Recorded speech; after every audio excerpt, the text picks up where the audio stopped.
আসসালামু আলাইকুম রহমতুল্লাহি ওবারাকাতুহু।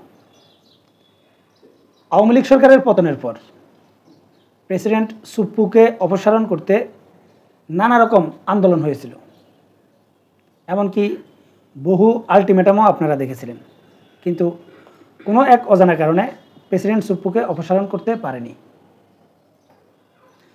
মানে আমরাও ভেবেছিলাম যে প্রেসিডেন্ট সুপ্পুর মনে হয় তখনই খেল খতম, কিন্তু তিনি শেষ পর্যন্ত এই সরকারের 1 বছর পূর্ণ হয়ে পার হলো, তারপরেও তিনি টিকেছিলেন। কিন্তু এবার মনে হচ্ছে যে প্রেসিডেন্ট সুপ্পু পদত্যাগ করতে বাধ্য হচ্ছেন। কিন্তু তারপর কার পালা? সেনাপ্রধান ওয়াকারুজ্জামানের? কেন কথাটা বললাম?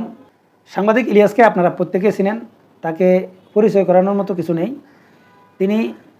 আমি যখন এই ভিডিওটা করছি তার 2 ঘন্টা আগে তিনি একটা ফেসবুক স্ট্যাটাস দিয়েছেন, টাটা বাই বাই খতম, পরের ধাক্কা ক্যান্টনমেন্ট। এখানে তিনি প্রেসিডেন্ট সুপ্পুর ছবিসহ দিয়েছেন এবং তিনি লিখেছেন, বিদেশে বাংলাদেশের সব কূটনৈতিক মিশন থেকে রাষ্ট্রপতির ছবি সরানোর নির্দেশ। তার মানে হচ্ছে প্রেসিডেন্ট সুপ্পুকে পদত্যাগ করতে বাধ্য করা হচ্ছে। কিন্তু প্রশ্ন হচ্ছে, সাংবাদিক ইলিয়াস যেই স্ট্যাটাসটা দিয়েছে, পরের ধাক্কা ক্যান্টনমেন্ট, তার মানে কি সেনাপ্রধান ওয়াকারুজ্জামানও পদত্যাগ করতেছেন? সেই ইঙ্গিতটা কি দেওয়া হলো? মানে বর্তমান সময়ে যদি আপনি বাংলাদেশের রাজনীতির পরিস্থিতি যদি একটু হিসাব করেন, তাহলে এটা স্পষ্টভাবে বোঝা যাচ্ছে যে কোন দিকে যাচ্ছে বাংলাদেশ, কি হতে যাচ্ছে, কি হবে, সব কিছু অনিশ্চিত।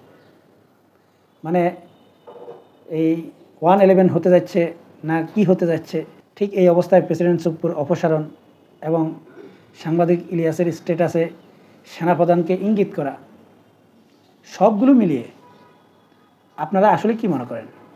প্রেসিডেন্ট সুপ্পুকে কি সরে যেতে হচ্ছে এবং তারপর কি সেনাপ্রধানকেও সরে যেতে হচ্ছে? কমেন্টসে লিখে জানাবেন। এখনকার মতো এই পর্যন্তই। আল্লাহ হাফেজ।